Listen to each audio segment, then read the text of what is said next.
तो बता देना। महिला मोर्चा ने आज के दिन उमर अब्दुल्ला सरकार के खिलाफ प्रदर्शन किया है और काफी नाराज भी लग रहे हैं उमर अब्दुल्ला सरकार से। क्या रीजन है कि महिला मोर्चा भी उमर अब्दुल्ला सरकार से नाराज है?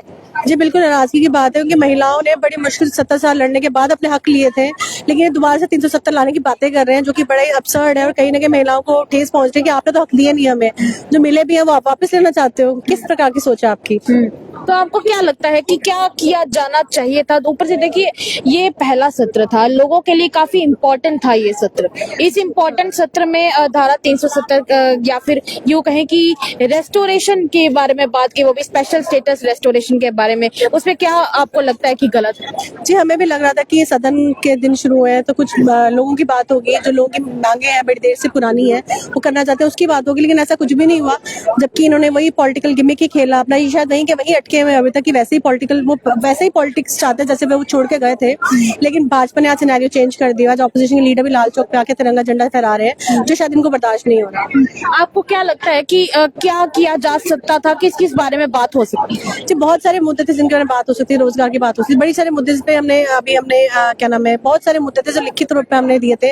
क्या बिजली का बिल की माफी की बात थी, सौर ऊर्जा की बात थी, बहुत सारी बातें जिनके बारे में बात हो सकती थी, बट किस बारे में बात नहीं हुई। तो कहीं ना कहीं तो गुस्सा तो हमें भी है।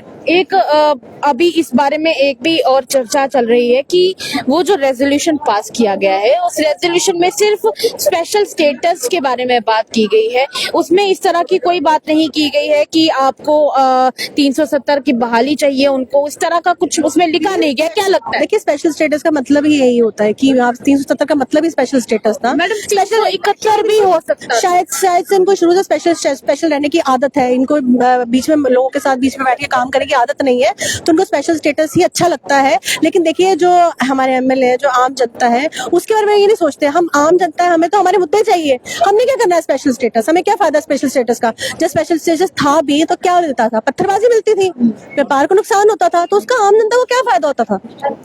एक आम जनता के अगर पॉइंट ऑफ व्यू से बात करें, अगर टेक्निकली देखा जाए तो गुड बुक्स ये कहती हैं कि 371 भी स्पेशल स्टेटस प्रोवाइड कर सकता है। अगर स्पेशल स्टेटस मांगने के बाद 371 मिल जाता है जम्मू कश्मीर के लोगों को, क्या आप लोग उसके समर्थन में होंगे? देखिए स्पेशल स्टेटस का मतलब ही क्या है? स्पेशल स्टेटस मतलब जब तक था ही पहले स्पेशल स्टेटस ही था ना, जम्मू कश्मीर को ये लिया था, तो उसका फायदा क्या हुआ? कोई फायदा हुआ क्या? कोई फायदा नहीं हुआ। क्या करना क्या है स्पेशल स्टेटस? देखिए लोगों की बातें कीजिए, जो मुद्दे उसकी बातें कीजिए। स्पेशल स्टेटस क्या है? शायद इनको वही चाहिए, स्पेशल रहना इनको अच्छा लगता है, स्पेशल वर्ड शायद बहुत अच्छा लगता है, लेकिन आम जनता को स्पेशल वर्ड अच्छा नहीं लगता। आम जनता को सोल्यूशन चाहिए, स्पेशल नहीं सोल्यूशन चाहिए। और जॉब्स के बारे में अभी भी हम देख पा रहे हैं कि जब जॉब अपॉर्चुनिटीज निकलने की बारी आती है, हाल ही में जीएमसी राजौरी में पोस्ट निकल के आए, 3 पोस्ट निकली, 3 में से एक पोस्ट बाहर एक यूपी के इंसान को दी गई। आपको क्या लगता है कि उस पर क्या किया जा सकता था? क्या आप चाहते हैं कि जम्मू कश्मीर के लोगों को नौकरी मिलती? जी बिल्कुल, जम्मू कश्मीर के लोगों को नौकरी मिलनी चाहिए, सब कुछ होना चाहिए, ऐसा कुछ भी नहीं कि ना हो। लेकिन जो यहाँ पे रह रहे हैं, जैसे हम भी पीओजेके से आए थे, आज हमें भी यहाँ रहते इतने साल हो गए हैं, तो अगर आप हमें बोले कि हम जम्मू का हिस्सा नहीं है तो कहीं ना कहीं बुरा लगेगा, आप हमें आउटसाइडर नहीं बोल सकते। जम्मू कश्मीर में पहले भारतीय जनता पार्टी की एक सिचुएशन होती थी कि भारतीय जनता पार्टी सड़कों पे अक्सर प्रदर्शन करती हुई दिखाई देती थी।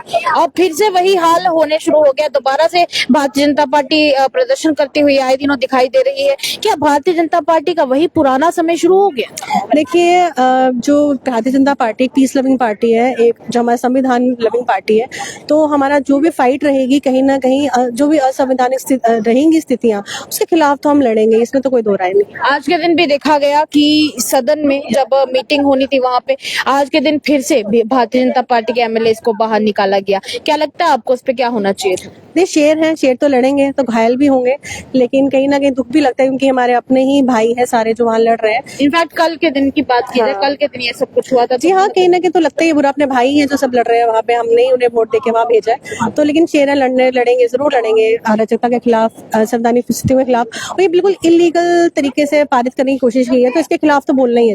भारतीय जनता पार्टी अभी ऑपोजिशन में है, इस वक्त लगातार कोशिश हो रही है कि इस तरह की चीज पास ना हो, धारा 370 को वापस ना लाया जाए, अगर इसके ऊपर अभी कोई काम नहीं होता है तो आने वाले समय में भारतीय जनता पार्टी क्या करेगी?